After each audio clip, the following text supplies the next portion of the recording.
And we're live. Hi. We're talking about the kits. I just admitted that the tie-dye kit has grown on me as a kit to wear. I don't know how great it looks like on the players. That being said, I still would have loved it if it was just yellow and blue. I really like the blue. It's kind of like a darker blue. People have said a lot of good things about the shorts as well. Shorts are great. I bought the shorts for both away kits, just for training, and the shorts are great. But that's it. Yeah, people have said some good things. I like that. I like that color blue. It's more of like a, I don't know. It's like a darker blue. I wouldn't say that it's a navy, but it's a nice. And I probably would have liked it better if it was probably just that solid color yellow and then the blue striping. But it's grown on me as a kit to kind of wear out, and it's the most, as far as fabric wise, again, forgiving. I just, yeah, I think it's the most comfortable fabric. I like that fabric. The other, I guess I have home kits, and then I just never could get the lilac one. Did you guys get your hands on that one? Do you know what? It was the one kit in the last couple of years that there was nothing about it that I liked. I just thought it was boring looking. There was no pattern on it. It was just lilac and white. I think they do a play to the Leeds United ladies fan base. I think they do a kit every year for that. Like the pink and gray, no one liked, and then it was, I think, the most popular away. No, you can't get it anywhere. My kids can't get it. My kids all got that one. They all like it. That kit, the pink and gray. I went looking for the pink and gray a couple of months ago, and on eBay, it's money. Like anyone who's selling it, it's worth a few quid. I did break my rule though, Alex. I said that I wouldn't buy the black and orange third kit, and I bought it now. But I bought it with Click's name and number in the back just to keep it as a Clicky jersey, that the last shirt that he wore for Leeds kind of thing. I did the same with Berardi, but it's going to get a very expensive hobby if they keep leaving it the rate that they're leaving it. Yeah. The training gear is nice this year. Training gear is actually nice. It has been the last couple of years. The training gear is really nice. Adidas do that really, stuff. I'm a fan of the Adidas, like the different pants. Yeah, they have different trackies and stuff. They're good. Rich says it's nasty. Third kit is lovely. I have to see if I have. I bought the knockoff version of the yellow kit off DHK just to see, because it was like €7. It was something ridiculously cheap, like that. And it came, and it's a really dark yellow with kind of a royal blue tie-dye, and it's like they had a proper Leeds colors on it, but it's not the yellow that they've gone with for the actual kit. It's much lighter yellow. But I did buy it. I bought it, looked at it, never worn it. Even Mr. Brown. Mr. Brown, good evening. This is Michael, Gier, and Alex. You can follow obviously Gier, Leeds United The View, Gier Lynch on Twitter.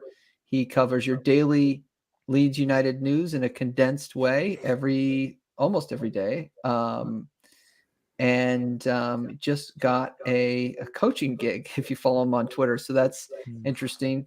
And then Michael Maynard M on Twitter. And we're going to step into a little bit of, I wanted to talk about squad depth. I'm getting a little bounce back. I don't know if that's me or what, but I'm probably the least there we go. Least important person here.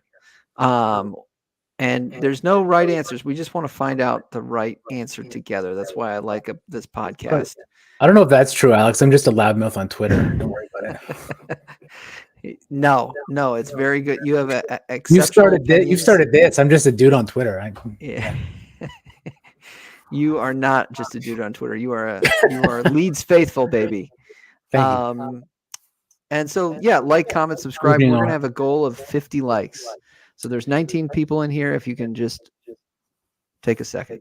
Alex, just to say, your content is original content. All of my content is other people's writing that I read out loud. All right. Well, very good. And sometimes I get it very wrong and I go way too early with stuff like I did today. And then I spend 2 hours re-editing a video to remove all references to QSI.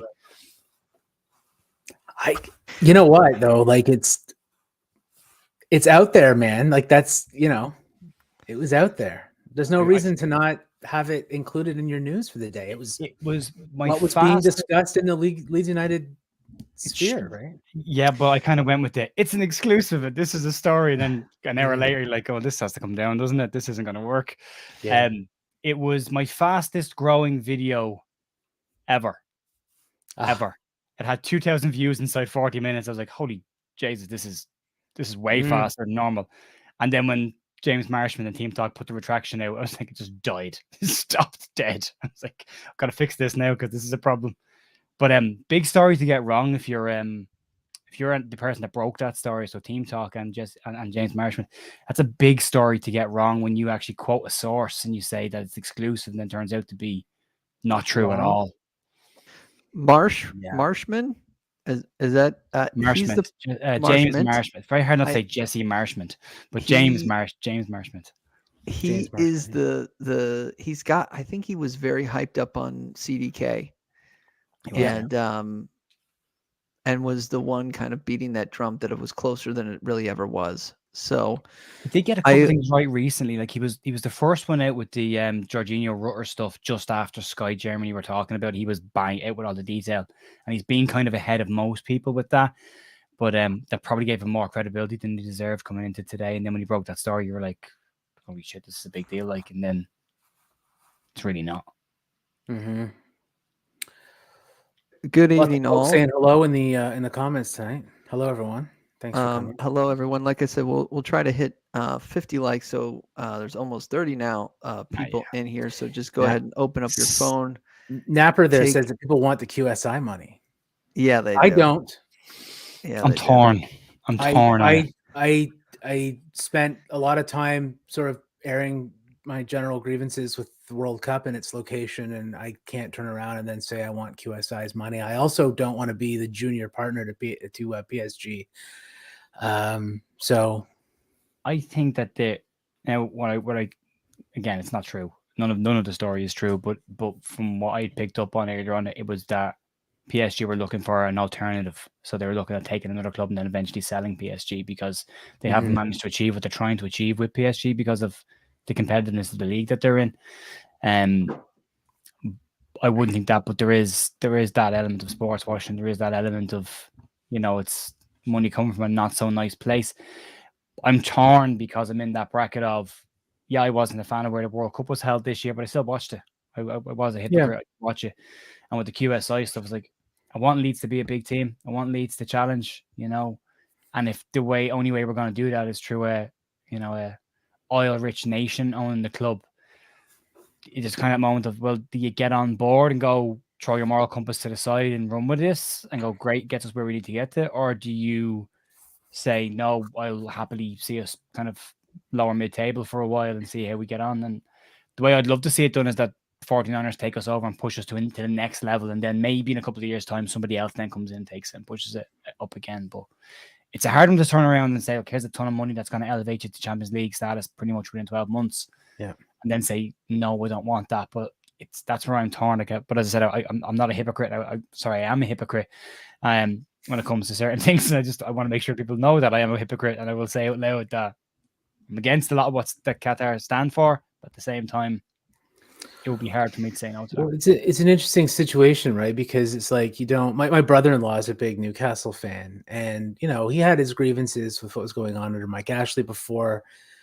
And while he's happy and is going to support the club no matter what, and he's happy with the direction of things right now, he still also has like real concerns about their ownership and everything too, right? And sort of you do get into that sort of torn between two places kind of situation, right? Like you still want to support your club, irrespective of who the owners are. And part of the way I've always viewed owners is you might own the club, but you aren't the club, right? The club is us. We are the club. The fans, the supporters, the people who are involved, all of the staff and the players and everything else. Like the owners are not the club as much as sometimes they like to think they are. They're, they happen to pay the bills and they cash the checks and they write the checks. But I've always been of the view that owners have a duty of stewardship for the true, if not on paper, legal owners of the club, but the people to whom the club actually belongs, which is the fans. So, I think you can. There's still room there to support the club, even if you've got a really crappy owner. We've had crappy owners before. Oh God, haven't we? But I think there's also room there to for the fans. I know a lot of fans won't. And they'll just get they'll get carried away and they'll get very excited about the money. I think there's room there too to try to use our platform as fans to make the owners better. Yes, and I will say, as a recently new fan to English football, English soccer, based on the Super League protests that were happening during COVID, the fans and then just managerial, so and so out. The ownership does respond to the fans. They do not want to, as my father used to say, SHIT in their mess kit. Don't piss off the hand that feeds you. So it is interesting. And it is difficult to unpack some of the ownership, I guess, worldwide on some of these football teams when you find out what their investments are. But I wanted to dig into squad depth, guys. And I started this channel. I should say I started this channel to just have a conversation about Leeds. So I wasn't talking about it. Basically a little bit on Twitter and maybe just in my own, head, being a fan of the club, specifically before the, Jesse Marsh and Tyler Adams and Brendan Aronson. Wasn't fans very much in the United States. Now they're starting to be, but let's see if I can share my screen. Go ahead, Jer. What were you going to say? Just real quick, I was going to say, just if you want an update on the Jorginho Rutter deal, Romano has just tweeted out that the plan confirmed for Jorginho Rutter. He's in Leeds currently with his agent. Medical tests are scheduled and the deal will be made official. He's going to sign a long-term deal in the next hours. Okay. Excellent news. Excellent news. I had PTSD. I showed you guys a lot on I think the chat that I was just like, oh God, please come through. Please come through. Just because we need some good momentum, I think, at the club. This is the squad as I kind of like tried to map it out. First team squad. Obviously, we have U21s. I didn't really get into them. Summerville was just announced. That I crossed the name off if you were no longer with the club or injured, kind of long term. Sinister could be coming back next week. I think he's back in training this week with the team. He was doing individual work. Mr. Gray is obviously got an injury, as well as Dallas, and then Helda just I believe was announced that he is going on loan. Here's my worry as we look at this. As I do this. This is I did a basic 4-2-3-1. You could obviously switch up formations, but this is an exercise that I think they would do at Leeds United. Maybe not. This is something that I think they do in American baseball when they look at their squads. The only one I duplicated was Stroik. Obviously, they like flexibility.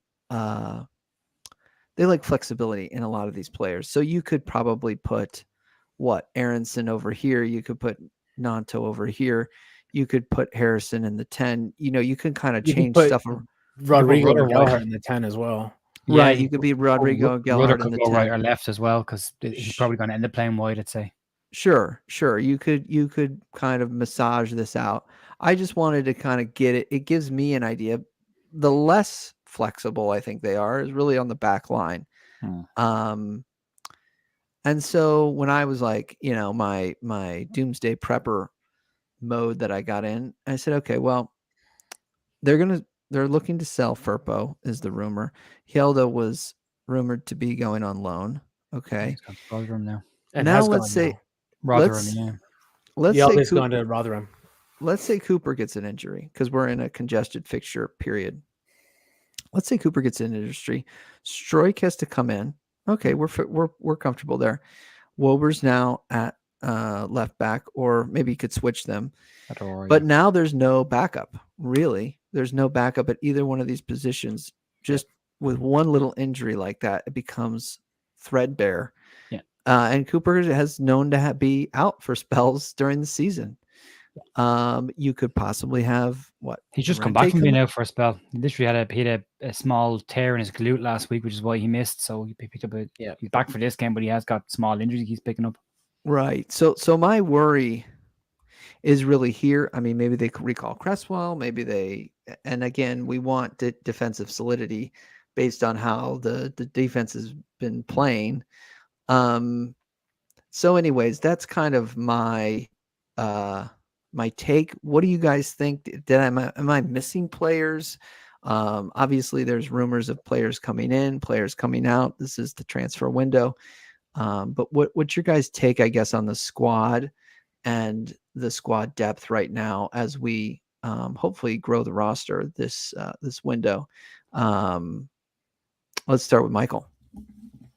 Sure, yeah. I think we have, again, I think we have enough depth at center back, not necessarily quality, depth at center back. If we also sign a left back, if Verber is the left back, then exactly what you're saying.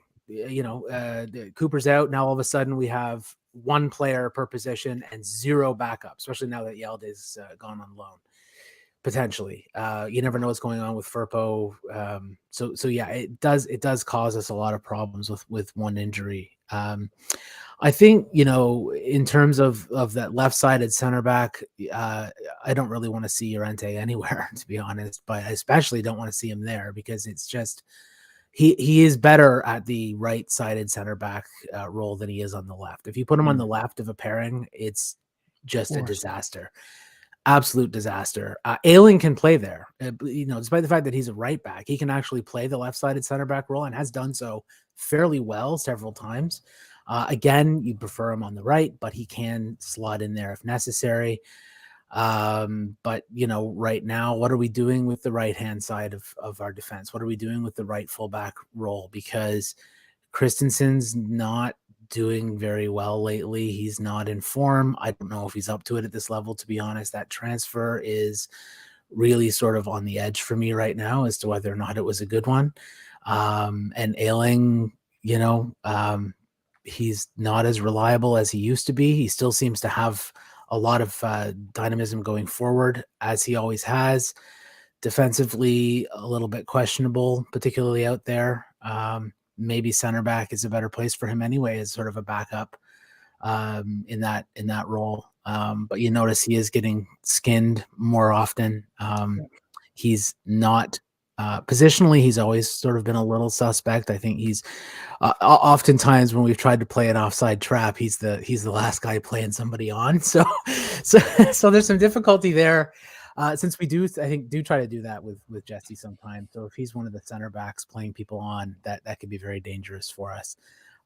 We're a bit short in defense still. I still want an actual left back, and I'd like to see Verber being more of in a center back role as much as possible. But I understand he's some flexibility, and he came in and played in midfield for his first appearance for us, so he did okay there.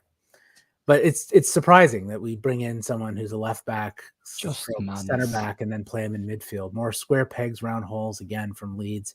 Doesn't seem to matter who the manager is, which to me is indicative of the fact that we don't have a very good squad building or plan. I guess a good good plan for squad building.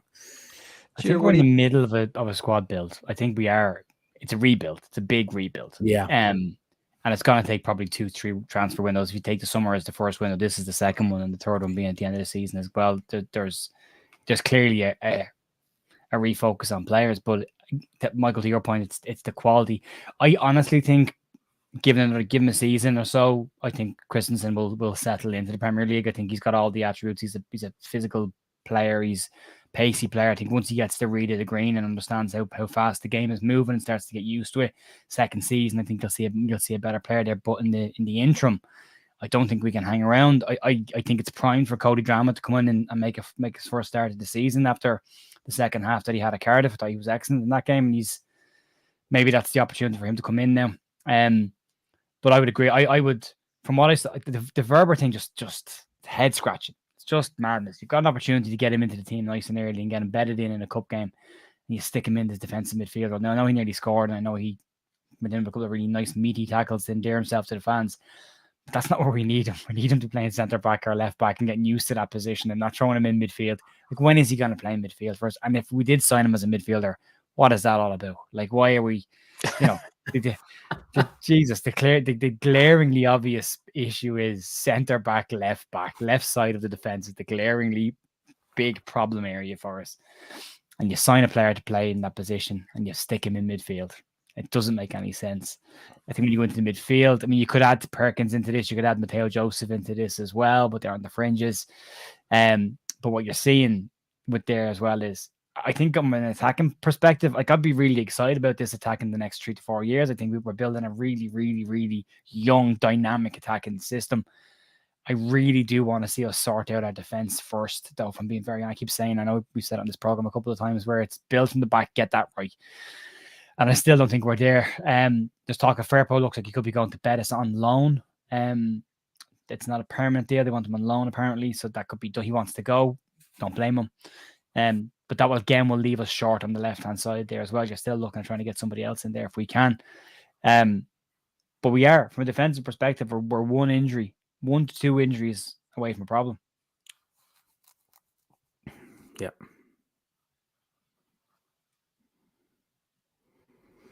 Please Michael like the Brown. Stream when you come in. We are trying to get to 50 likes. There's 52 people in here, so everybody likes it. We're hitting our goal. I don't ask for anything. I'm not monetizing any of you guys. I started this channel so I don't go crazy and talk to myself about Leeds, because there's not a lot of Leeds fans up here in upstate New York. Okay, so we're squad building, and I mentioned how possibly thin it is. It's interesting, this loan system model is kicking on. I remember Chelsea being like the king of the loans. They were loaning everybody out for so long. That's a revenue generational tool, right? That clubs can use, this kind of loan system as a way to kind of get money back for players. Is that correct, or is this not really a good idea to do, to loan everybody out? It depends. It depends on the level of the player, I think, because some players you'll get a loan fee for, so you might get a couple of million. If you look at Joe Felix going to Chelsea, I think on loan, Chelsea are paying 9 million, I think, for the privilege of having him for the rest of the season, essentially. So if the players have a certain level, I don't think we have those players at that level. I think you're probably looking at a very modest loan fee, if not a sharing of wages kind of thing. It'll be like Hjelde going to Rotherham. There's probably a 60-40 split in wages there. It's a case of, look, take them off your books, it reduces your wage bill by a bit. And if you can send a few of them out, the big thing for me is these guys are at the point in their careers where they need game time, and they need competitive game time. And under 21 Division 1 doesn't cut it. Like, if they want to break into the first team, they've got to be playing against. I mean, you saw it with Summerville. He was way better than the under 21 level. He was way better than the 23 level, but he struggled with the 5-10 minutes he was getting off the bench until he got a run of games and actually could get used to the competitive level. These are good moves for me. The likes of Hjelde going out, and I think Leo Hjelde is going to be a good player. He's only 20 as well. Sorry, younger than 20. He's very young. He has plenty of time. Same with Joe Gelhardt going on loan to either Sunderland, Wigan, or whoever else is interested in him. But it's a good move because it's competitive game time and it's needed.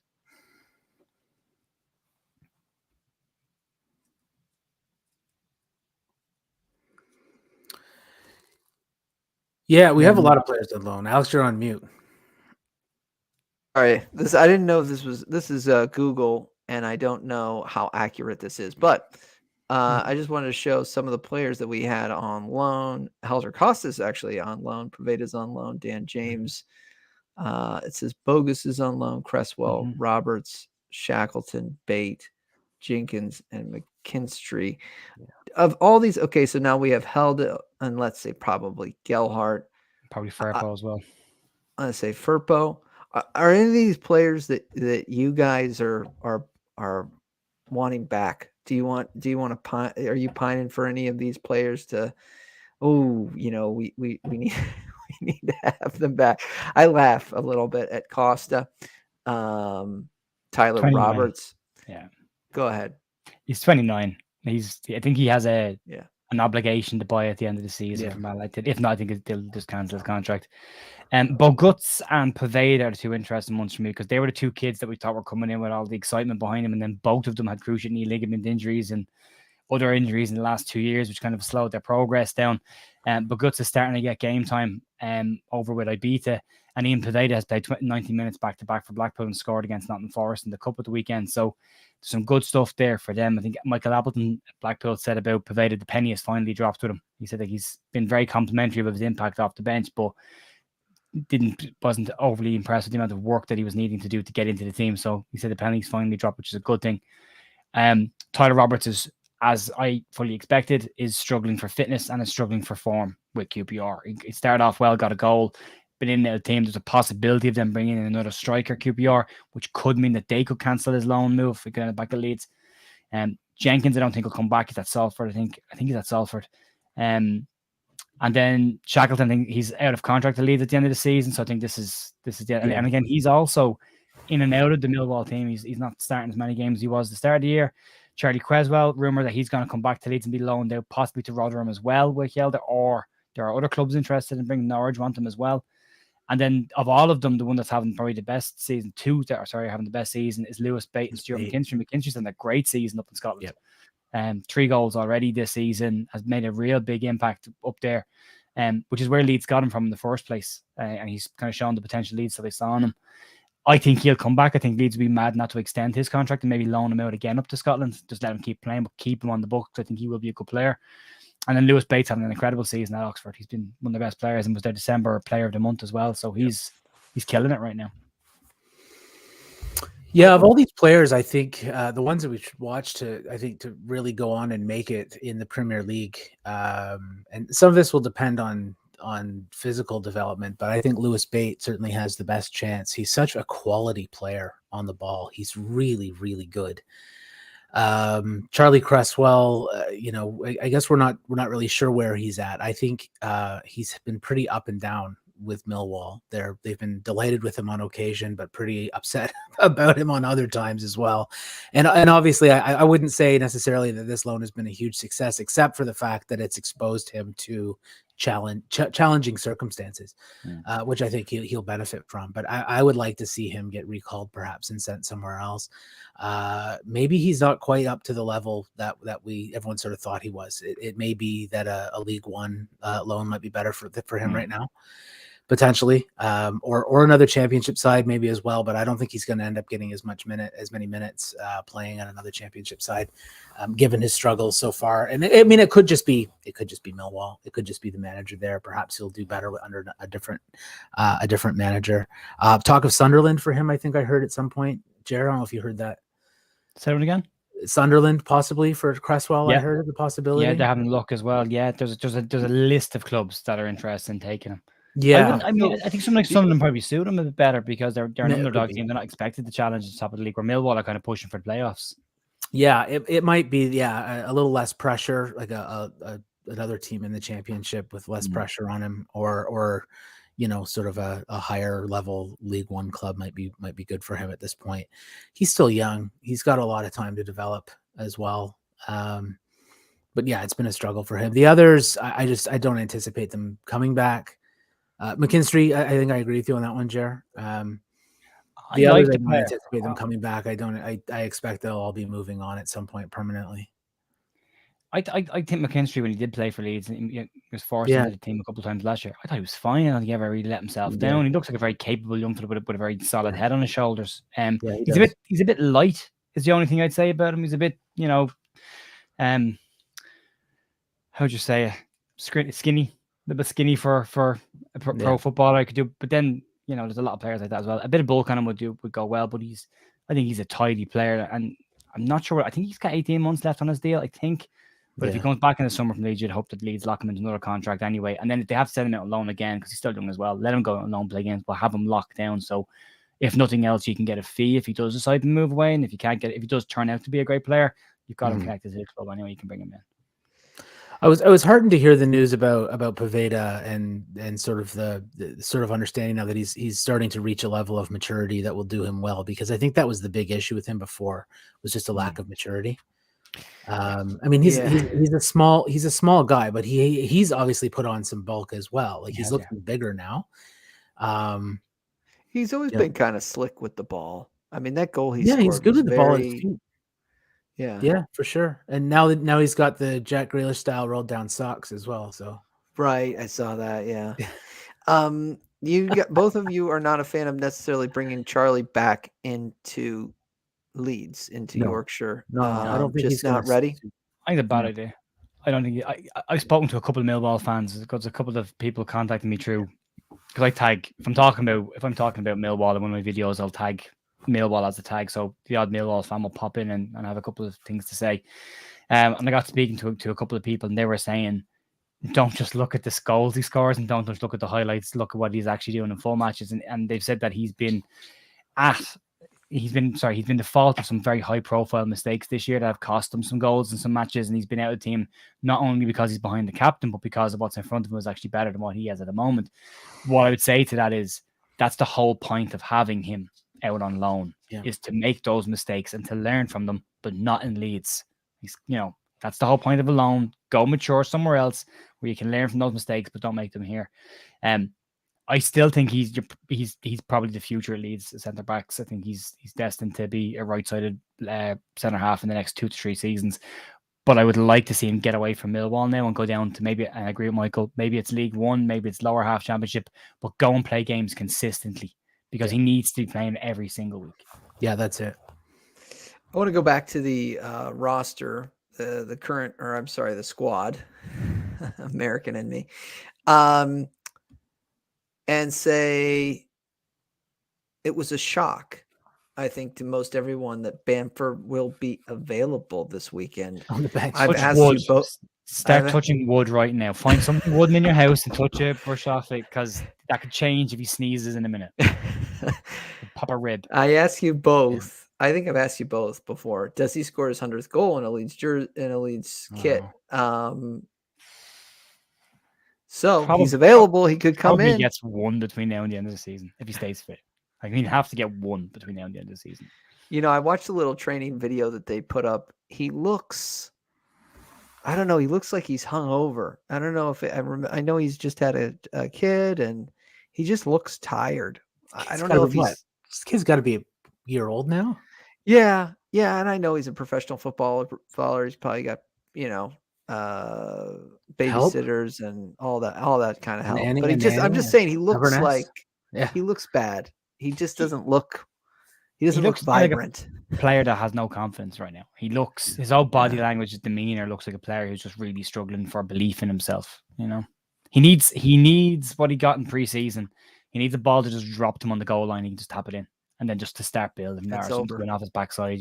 Yeah. Seeing comment in the just about sizes and everything. Messi is a dwarf, it says here, as was Makaleli. It's about attitude.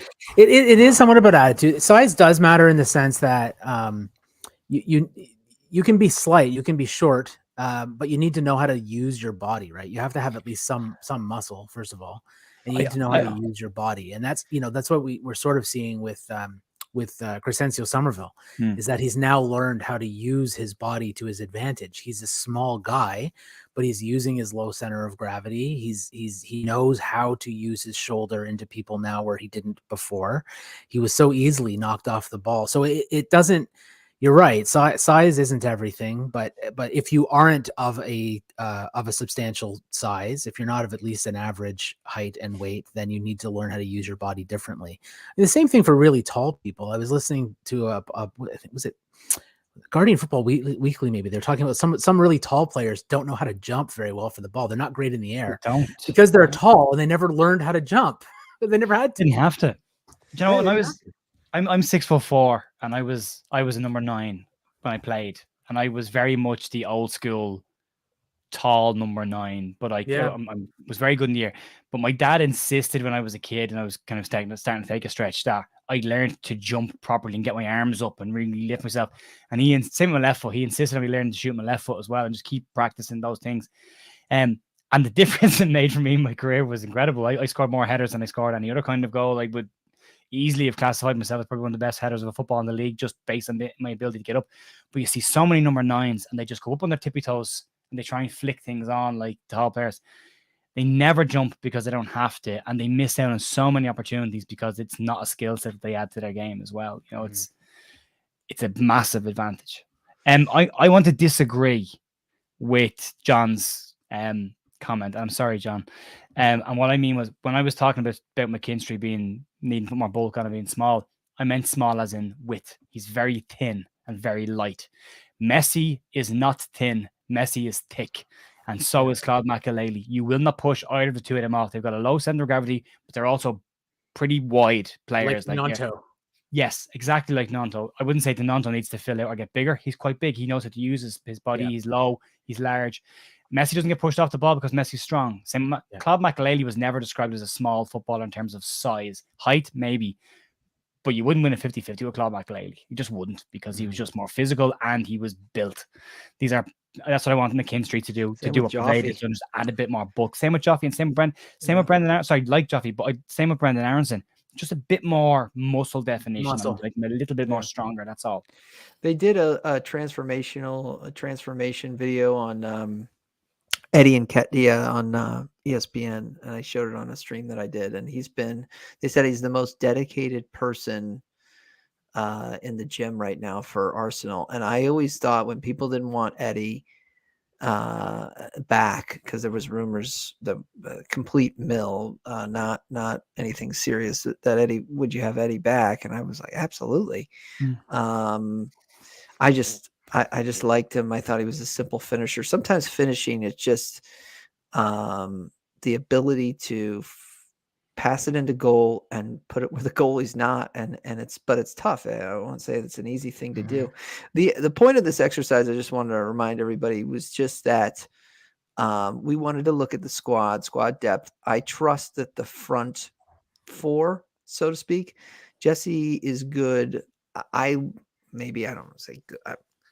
I trust Jesse more at his ability to manufacture goals with this attacking talent and moving people around, like you could put Rutter on one of the wings, or you could put you could, and Jack Harrison is now becoming more flexible. That's a value that we have as a club, is your flexibility.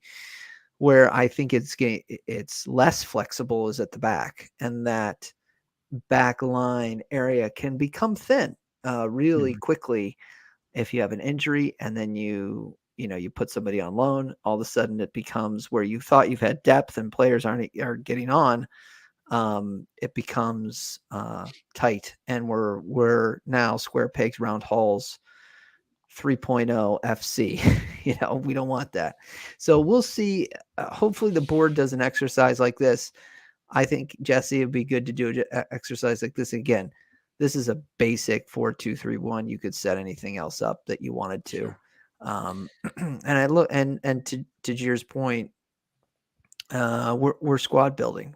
We're still squad building. Year 3, we're still kind of squad building, looking for a solid 2 at every position. We're not even at the point where it's just churn to keep the squad fresh. We're building it. Like, we're still very much in that building phase. And part of that was just the strategy that they had when they went into this, where they spent some money on players the first season up, and then almost nothing the second season, and it's really left us short. It wasn't. I don't think it was a very good strategy to say, well, let's just front end load our first season back and see what happens. Hasn't worked out well. I put together a couple of formations. I wanted to kind of focus on Villa on just tomorrow. Real quick before you start that, just because there's a lot of talk about the difference in the Leeds systems, the 4-2-3-1, the 4-3-3, and I like to point out the very subtle differences. I would always class the 4-2-3-1 as a system that's very fluid in a game. It can be many things as the game goes. Yep. If you take Nanto and Harrison, we play with very narrow wingers. So if you take Nanto and Harrison in your first picture on the left, and you push them forward and tuck them in slightly, and you drop Brendan Aronson tiny bit, there's your 4-3-3. It's not a massive shape away. It's not a massive jump away. Same if we're defending. If we want to have a 5, you push. This is where I always say about our wingers: when the 2 fullbacks go, Adams or Rocket should be sitting between the two centre halves and making a back three, but that doesn't happen. That's one of our biggest problems. But again, that gives you the opportunity to have a 3-5-2 as a 3-4-3 as an attacking system as well. So it's a good system with plenty of different things that you can move easily in a match. And I don't think it's a million miles away from the 4-3-3 we play anyway. Yeah, I guess the difference between these two squads here that I just put out for the weekend is Aronson's off on the right, and he's on the left, and the back line remains the same. I think he goes with experience this weekend. I think he goes with an experienced back line because I think he wants to stop the bleeding, so to speak. I don't think he wants to be leaking any more goals anymore. I don't think he wants to be embarrassed, if that makes any sense on a goal anymore. I get that sense from his press conference against West Ham. Now he could go something. I mean, he could put Wober in midfield. I don't know what he's going to do. I just think you could switch, put Wober in and put Strauch out there. I don't know what he's going to do, but I just think, what do you guys think he's going to do, and what would you do for this weekend? Gier.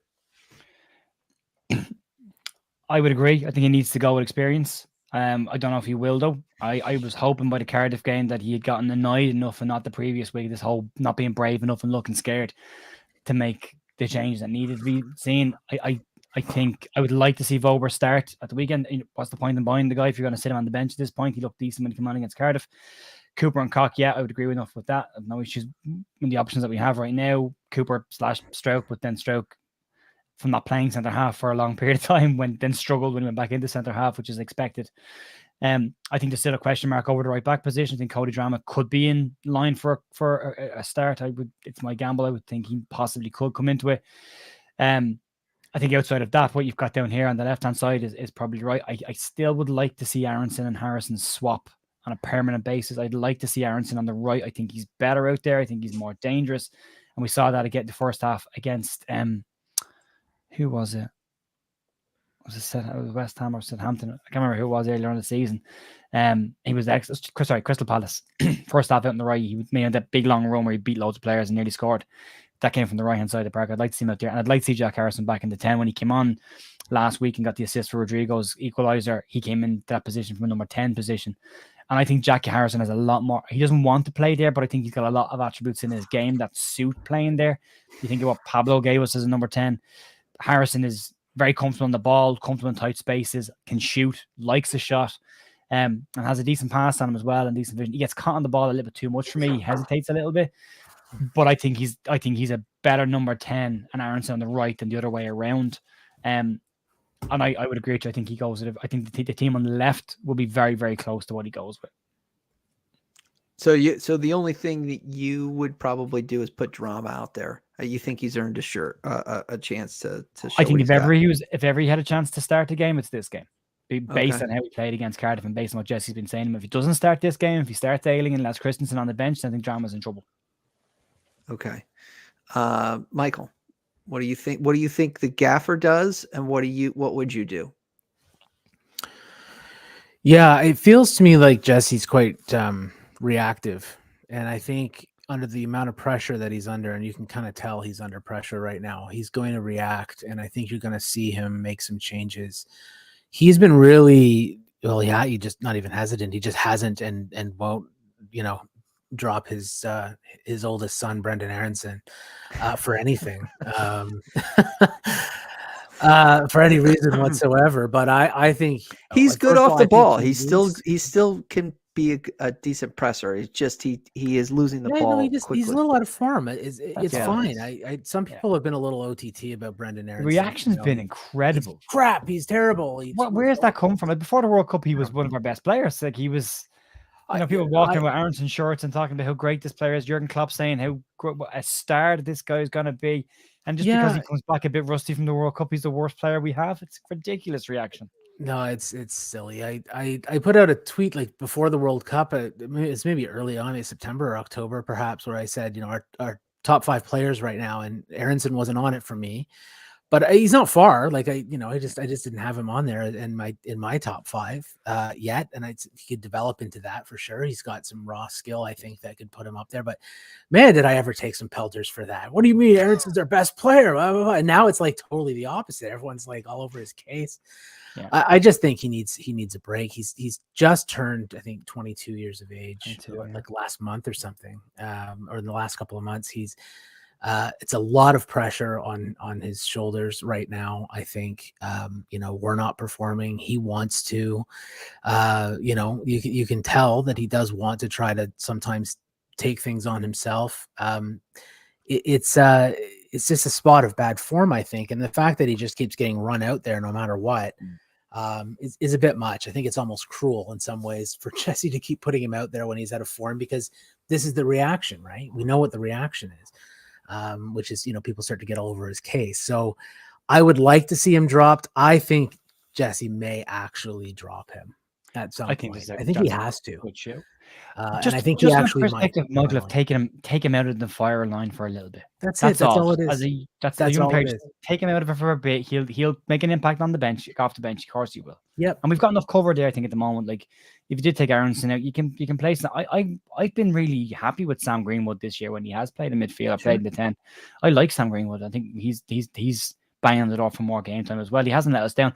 And if you think about the games we've made our comebacks, it's when we've emptied the bench and brought most of the kids on, all of a sudden we've made a comeback. So when you talk about lack of bravery, it's the younger players that are actually showing the bravery and willingness to do what Jesse wants and pick up the ball in those areas. It's the older players that let him down. There's a couple of comments in the chat about captains for the game and that kind of stuff. If Cooper doesn't play, however much people want Tyler Adams to be captain, like, could end up being proved wrong on this, the armband drops to Rodrigo or Ailey if they're on the team. That's the captain's council, that was whatever they call it. But they have been the captains this season when Cooper hasn't been in the team. So I think Adams is a longer term captain, but Leeds vote for their captains from the dressing room. That's how they assign captaincies. Yeah. And I know you had mentioned, I think it was at least a month ago or so, Jared, just the idea of having a club captain and a team captain or a field captain, and they can be different. But yeah, I think it does probably fall to Rodrigo if Cooper's not playing this weekend. I know he gave it to Strauch. I don't think that was a good idea. It was a reward, wasn't it, more than anything else? On the back of his contract, it didn't work.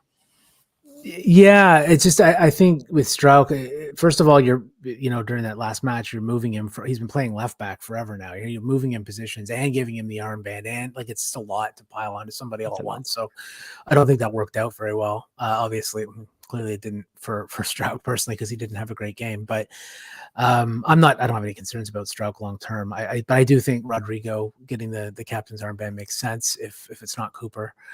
I wouldn't change a ton, Alex, from what you have on that 4-2-3-1. I would say for sure Aronson I would like to see dropped. I think maybe he does.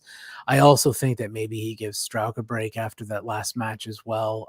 Again, not necessarily because I think he has to. I think Strauch's fine. I think it's just a bad, some circumstances conspired, and he just had a bad match. But and he hasn't been really great since he signed his contract, but I don't know if that's the thing. But I do think Jesse's feeling quite reactive right now, and I think he probably does drop Strauch too.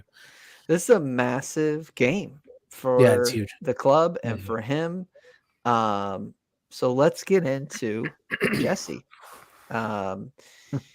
We kind of started it a little bit last week. The FA Cup, to me, it was the FA Cup. I didn't really put a lot of weight into the game, specifically the first half. I think the fan base and the romance of the FA Cup strikes a chord with Leeds United fans. I just think they didn't have much of a platform to work with, and I think the game kind of changed when somebody was running the 6. That has no slight against Jabby. I thought he had a great game. Trying to think the other midfielder. Was it Greenwood? Who was trying to be in there? And it was Greenwood. And I don't think there was it was just more of an attacking threat, and we looked dangerous, but we didn't have any end product. And then and there was 6s and 7s. That being said, this guy is under pressure right now, and I think he's looking at this this squad and looking at the lineup. And that's why I kind of went with all these veterans, even though Wober is new to the Premier League. He knows this system, and he is he seems to be, specifically after West Ham, he was kind of pom-poms Jesse after Cardiff. Look at what we did. We came back. But I don't think he wants to see an embarrassing goal anymore. I think he really wants to close up shop in a sense, as much as he can in this system. So what is your, every game is a referendum for this guy. And I'll also set up context of, we said at the beginning of the season, I remember Michael saying, I think our ceiling has lowered, but our floor is maybe raised, because we're playing a more, a less man for man system. But so long term, I openly questioned Jesse's job last fall. Now I'm in a position to be, just because we're getting later in the season. But where are you guys at with Jesse Marsch? I'm going to say hypothetically, let's say he wins this weekend. Let's say he draws this weekend. Let's say he loses this weekend. Where are you at with Jesse and his, tenure at Leeds? Let's go with Michael first. Yeah, I don't know if a result this weekend changes it for me. I don't think this is a good long-term solution for us, and I want it to be, because I always want whoever is in charge of Leeds United to be a success, because I want my club to be successful. I certainly have given Jesse Marsch a shot. I just don't.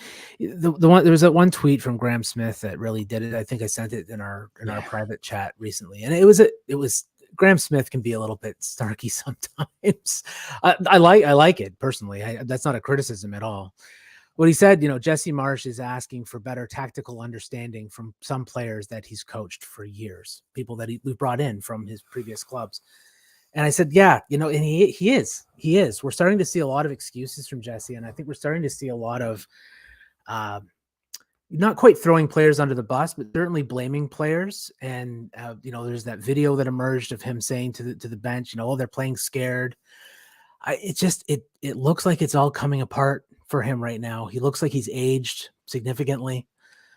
I don't want to say fire the manager. I just don't see it working. Like, it's not coming together. And he's had almost 3 preseasons with them at this point, with all the breaks and everything. And we're talking about a lack of tactical understanding. Like, we're now bringing in clearly Rutter's coming in. Berber's come in. I suspect there's going to be somebody else. Like, we're talking about, Fofana or Unahi or whoever. We're bringing in players that clearly he wants.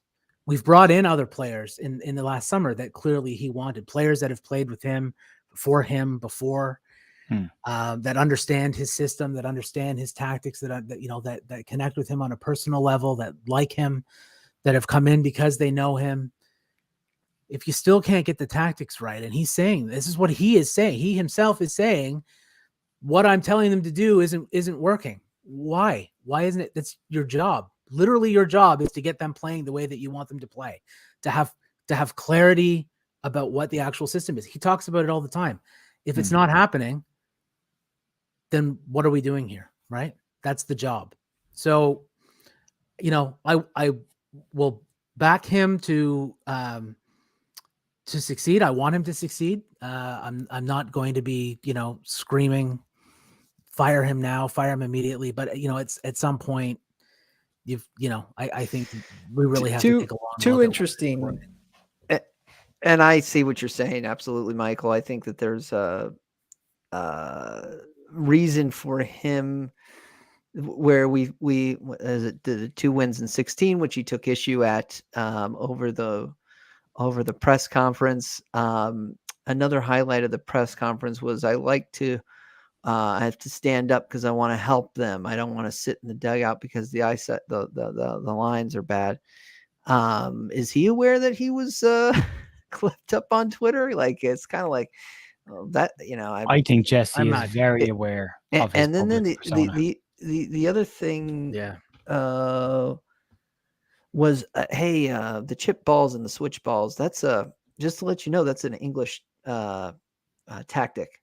It wasn't in necessarily a lot in Germany and Austria. Old school English/Irish football is direct football. It's old school. Yeah. So I just think, to your point, what you just said, Jer, he is aware. Go ahead. I think he likes the media. Like, I mean, he clearly the bits that I like about Jesse Marsh are the bits that anyone who has a problem with Jesse Marsh will use to beat him with. I like the fact that he is very open because it gives me an insight into what's going on in the club that I support. And as a coach, I like that kind of stuff. I like to hear him talking about our press. I like to hear him talking about our tactics. I like all of that because I get an insight into what's going on. Bielsa rarely gave us any idea what was going on behind closed doors. We never got an insight into stuff. We've had managers before that. I've talked about it a lot over the last couple of weeks and on other streams as well about having these managers that go into press conferences and are just annoyed at media immediately before they even sit down. You've got Steven Gerrard has made a career of just being grumpy all the time with press and not answering questions. Lampard is notorious for it, just doesn't give anyone any insight. So just parts of Jesse that I like. However, sometimes I think he could do with shutting up just a little bit. I think the LinkedIn thing today is like, great, you're back on LinkedIn. Good for you, mate. I have a LinkedIn account. I'm not making fucking videos about it. Excuse my French. Sorry, Alan. I followed him. I got annoyed at that today because it's like, what are you doing? You're under pressure right now. Stop doing other things. Like, he got a little. I made an excuse about during the World Cup. If you're worried about this, you should be getting stuck into it. You shouldn't have a lot of time. I know they've got press hours every week and they've got designated time for press, and I get all of that. But I want to see. I want him to stop doing the things that people are kicking him around for. That's what I'd like. Have a little look. Be self-aware because he's very media aware. He's very, very media aware. He's very polished in front of the press. And again, there's bits that I like and there's bits that I don't like. What I will say to the people, and there's a couple of people in chat that have said it, Leeds haven't progressed under Marsh. It's just factually not true because Leeds have 1 point more than this time last year. It's very small, but it is progression. But we've scored significantly more goals under Jesse Marsh this year than we scored under Bielsa in the same period last season. So we're ahead of where we were this time last year slightly. Now, it's gone against us this year is the teams below us, the margin for error is a lot less than it was last year. Teams are losing a lot less games or are dropping points a lot less. And a lot of the teams on the bottom are getting the same shock wins that we're picking up. So it's a level playing field. I started to get, I've defended Jesse all season. I don't think anybody can basically say that I haven't been fair to Jesse. I really have tried to will this into success. What annoyed me, and we talked about it briefly the weekend on Twitter, and I put a couple of comments about our defending. I'm sick of conceding the same goal. And the first goal that we conceded against Cardiff, there's a couple of things in it. There's the ball around the outside of Firpo. When have we heard ourselves say that before? Literally every game he plays in, there's a ball rolled around the outside of him, which causes problems in behind. Stroke gets a little bit done for positioning and pace a little bit.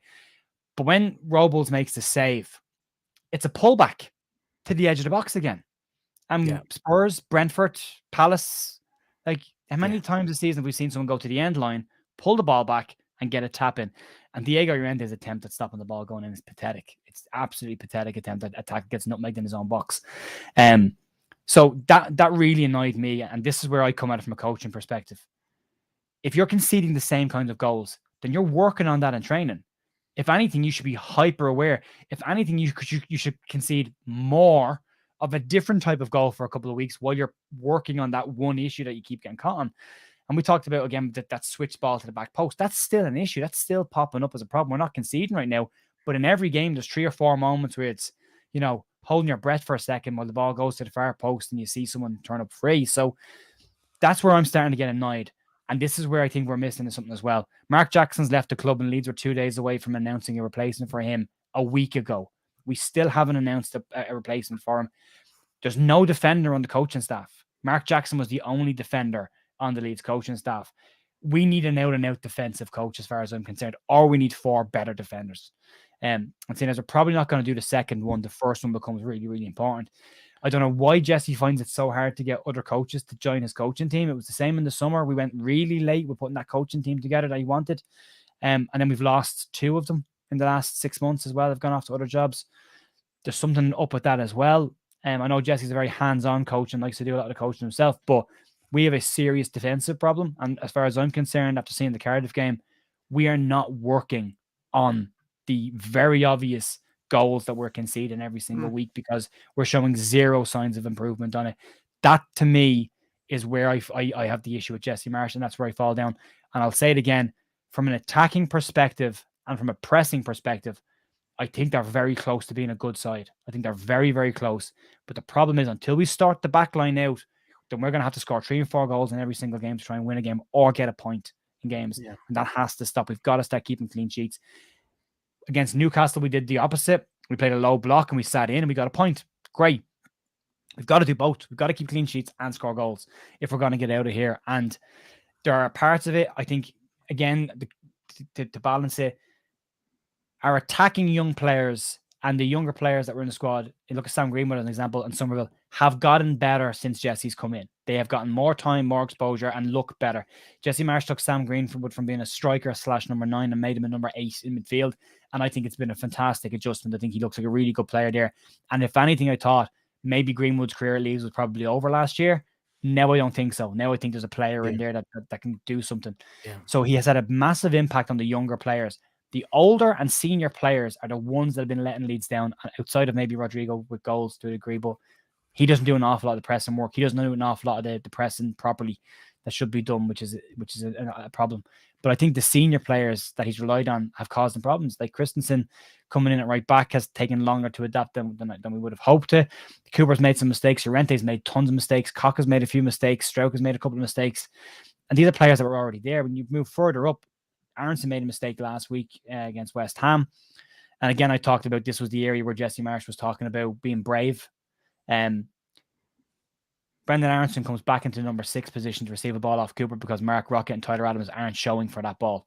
That's where bravery comes in. Rocket and Adams should have been braver to take that ball off Cooper in a pressurized defensive situation and not rely on a number 10 to come out of position into an area of the pitch he shouldn't be in to pick up a ball, which then leads to a mistake, which leads to a goal, inevitably. So, like, I get what Jesse's saying at times, but I also agree with the guy that said, who filmed them on camera, saying it's your job to make them brave. 100%. Because it is. Yeah, both statements are true. I was 100% convinced Jesse Marsh knew he was being filmed that day. The way he said to the bench, "We're scared," felt staged. It didn't feel like a natural. Like I'd launch a water bottle into a dugout if I was that annoyed at him, and then turn around and go, "That's BS. They're scared." I wouldn't be as articulate about the way he was and gently place a bottle on the ground. And that I was like, it's all show. It's all show. I don't think it's real.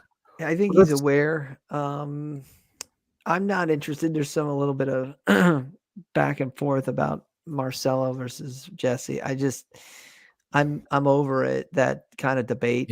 It was questionable whether Marcelo was even going to come back this season. Alex, he's never coming back to Leeds, and this whole thing again. It's we're doing it again. Singing his name back. Yeah, but like saying his name in the stadium is now an anti-establishment chant. It's now a chant against the board. It's not a chant for Marcelo Bielsa anymore. It's now a chant to show that we're annoyed. Yeah, it is. That's what it is. That's I love. All of us are appreciative of Marcelo Bielsa. I think it's questionable. Look, when he came out, when he was let go, he was fired. He was sacked. He sacked himself. He was in a position by which the board, there was cause. You know what I mean? Like in the States, you got to have cause for termination. There's cause, and there will be cause for when and if Jesse goes. And so don't put the board in a position to sack yourself. Now, could he have finished out that season and kept us up? Maybe. Yes, probably. Hopefully. I don't know. Given the run of fixtures that we had. Let's say they went down. Now his legacy, it just would be terrible. It would have been terrible if he took us down. And then let's finally end with, for me, would he have? He was year-to-year contract guy.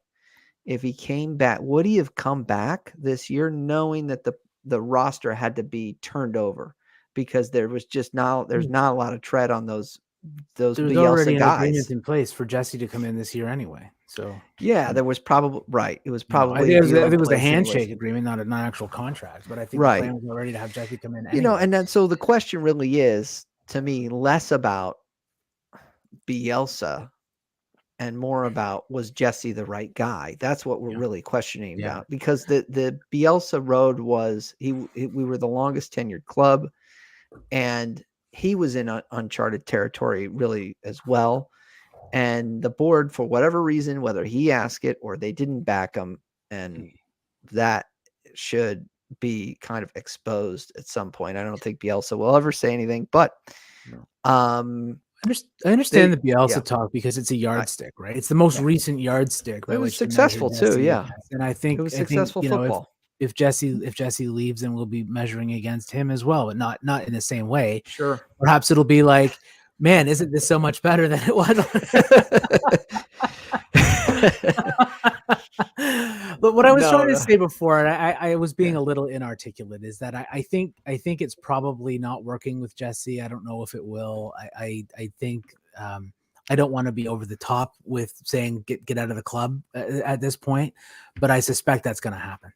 I don't think he lasts in this job, to be honest. So I think he's two back-to-back defeats away from the sack. Treading water. Yeah, he's treading water right now. We keep last minute draws, last minute goals, saving him from some youngsters. And I'm not in that camp yet, because I'm sorry. Go ahead, Michael. What were you I was just going to say, I think he's just a few youngsters coming out and having good performances away from being sacked already. So and I, I'm not confident that if there's an ownership change that they're going to want to keep going this way. I think we've seen a lot. I mean, he's being backed significantly right now with players. So there's absolutely no excuses at this point. They got to back. It's results or pack your bags. I think they are betting the house on him. They're betting the house. They're going all in on this guy. I wish they went all. Look, I don't want to go back and forth about this. We are where we are. We're right here. We're right now. Jesse is our manager. Yep. And when the whistle blows, I think as a fan base, we will all stand up and unite with him, and cheer him on until we, as far as we possibly can. And so, nobody's here saying let's lose the next match so we can sack him. No. We want this. I know some people do that. Some people do that, and then some people accuse everyone who has a criticism of doing that, and that's simply not the case. No. I would love Jesse to win every match from now to the end of the season, because it means my club is doing well. Yeah. Right. If you like this debate and other debates that we have, smash the like. There's 80 of you here. We had a goal of 50 likes. Hopefully we're there. I haven't actually. You're over there. I'm almost there. You said Jir? You're past it. You're well past I'm past it. All right. Well, thank you everybody for liking this stream. The final thing I want to touch on before we get out of here is the fixture list and maybe a little Villa prediction. Michael appropriately said last stream after you left, Jir, that we have 3 relegation 6-pointers in February. February is a massive month for Leeds United as a football club, whether we're going to stay up. We've got Forest, Everton, and Southampton that are must wins. Villa is not necessarily a must win, but I think it's getting to be must not lose territory. So I wanted to make you guys aware of that, the upcoming run. And, what are your predictions for Villa? I'm going against the grain. I'm just going to say this is heart. This is all head. They say head, heart. This is all heart saying 1-0 Leeds. We get a 1-0. So that's all heart. What are you guys thinking for Villa? And by the way, I should say the Lynch Derby, right? We're not watching it together. We made it. We're not planning on watching the game together, but me and my brother will have a chat after the game, I'm sure, depending on how it goes. What are you guys thinking? What do you think, Michael? Well, you know, it's I don't funny. know Aston enough Villa about has the become a manager. real. They've become not a classic rival of Leeds, but they've become a contemporary rival. You know, it's really since that smash. Well, the two games we played in the 2018-19 season. So the last minute winner, followed by the give the goal game that I've already talked about, having been the one that I went to. At Ellen Road, but yeah, we've been sort of been rivals and spiky with them since about then, and I think it makes sense in some ways because of where we are as clubs. They're certainly picking up now that they've got a much better manager in place, and obviously they have a lot more money than we do, and have spent a lot more money than we have. In addition to being able to sell Jack Grealish on for $100 million. Which helps you reinvest when you have that kind of money coming in. Right? They got more for him than we got for Rafinha and Phillips together, right? Mm-hmm. So that's good for them that they've been able to invest a lot more heavily than we have, and I think they probably have a stronger squad in some ways as a result of that. But where we are as clubs in terms of size, in terms of sort of world. I guess recognition across the world in terms of history and that sort of thing. We're a very similar size. Us and clubs like Newcastle as well sort of fit in. I know Newcastle are richer than God at this point, but traditionally, traditionally we sort of fit into that level of club, I think. And you remember a lot of the big six clubs, most of them were nowhere 20 years ago. We were a similar size club as Chelsea those years ago as well, and it was Abramovich's billions that sort of grew them. Man City were a much smaller club than us 20 years ago before their money came in. Tottenham were a similar size club. Arsenal were bigger, Scum were bigger, just in terms of global recognition and money and that sort of thing coming in. But I don't know. It's a really great rivalry. I look forward to it. Do we win it? I'm looking forward to another spiky affair. We've seen that already. I think we have a chance of winning. I think they have a chance of winning. It's pretty even, I think. I don't know enough about Unai Emery Ball. Probably another draw for me. Draw. I don't know enough about Unai Emery Ball. I haven't followed his clubs. I think they're defensively solid, or I'm not sure. Yeah, right. Plays a lot wide. Plays very wide, but at least he did it via Villarreal. Arsenal to a degree before that, but he did it via Villarreal. But very predominantly, very much focused on his wingers predominantly. If you look at the run of games that we've got and take Cardiff out of the mix, because even if we lose to Villa, you've got Cardiff in the middle of the week, which probably again kicks the can down the road another couple of weeks. Gives them a bye against Forest afterwards. But if you go through that, this is a very winnable group of fixtures, or at very least, this is a season-defining group of fixtures. Yeah, it is. These go well because these are all teams in and around us. The Bar Scum, who I think are very beatable with the way we play. I think we could cause Scum some serious problems this year. I look at that. I mean, Aston Villa Leeds, there's 5 points between the two of us in the table. You win that, nice healthy position, you narrow the gap. You've got Brentford then as well, who are on a good run of form. It looks like Ivan Toney is going to avoid any kind of punishment for having over 100 betting infringements against them. When poor Jordan Stevens at Leeds got 6 months for 4 bets. But you've got Brentford there in a good run of form as well. So that's a home game. You've got to be looking to get points there. So if you get a point against Villa, if you get 3 points against Brentford, you're on 4. Forest, even away from home, depending on what they bring in January, is a fixture you want to be trying to win. I think Man United are beatable, especially at home this year, the way they're playing at the back. And then Everton and Southampton. Everton and Southampton are 2 games we have to win. We have to try and win both those games, especially considering the result we got against Everton earlier on the season and Southampton as well. So this is the chance for Leeds to either push themselves way up the table and get away from the bottom 3, or be absolutely cemented in a relegation dogfight for the remainder of the season. So I was unusually correct last week in my predictions. I never get them right, but I got last week's right. So, but I can see us against Villa being another score draw. I can see another 2-2 here, or 3-3. We have to hope that Frank Lampard is still in a job by the time we hit Everton in February. I loved Everton's statement. Their manager, their owner came out and basically said, look, I'm investing money in this, and if you knew the amount of work Lampard is doing behind the scenes and you believe in him the way I believe in him, he's not going anywhere. They are the same way. And this is just, there's an element of this as well. Chelsea are digging in with Graham Potter as well and saying he is what we want as a manager. Culturally, he fits what we want to do going forward, and we'll back him over the next 4 or 5 transfers, whatever it is, to get where we want to get to. Everton doing the exact same with Lampard. They're saying, no, we believe he's the right guy for us. Long term, we're going to stick it out. We're going to stick with him. There's an element of Leeds looking at that same way as well. They're going, well, they backed Jesse Marsh in the summer. They're backing him in January. Clearly, they're backing him again. The extra midfielder coming up from Graham Smith is an interesting one. That we all thought that he would do a couple of weeks ago. We all said they'd be shocked if he didn't bring in the midfielder to replace Clicky, but looked at that could happen. That could be 3 big signings at the right time for Leeds if they're good enough and if they settle quick enough into the league. Yeah. And then you're looking at if he does survive past that group of games, gets to the end of the season, if Leeds are safe, new owner potentially coming in, and I would imagine the total changing of the guard next summer with a lot of the older players moving on and more players coming in. So I think the team we get to this stage of the season next season, I think the team we'll look at will be unrecognizable from the team that just avoided relegation last year. But it's an interesting one. I think every single one of the next 1, 2, 3, 4, 5, 6 league games, every single one of them, we should be picking up something in. Yeah. So it'll be Frank Lampard versus Yank Lampard.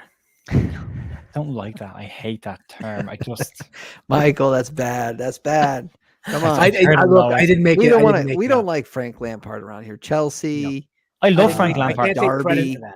I love Frank Lampard. I want him to stay at Everton for as long as he possibly can. If he stays there, they're below us. The Jesse Marsh Liverpool celebration when I read that Lampard's going to be sticking around. Yeah. All right, folks, that's it from us. We did a solid hour, 15 minutes, and we're rolling. Michael Maynard M, a.k.a. Leeds Faithful on Twitter, Gier Lynch, Gier Lynch on Twitter, and, of course, the host of the Leeds United The View YouTube channel. Thank you all. Smash the like on your way out.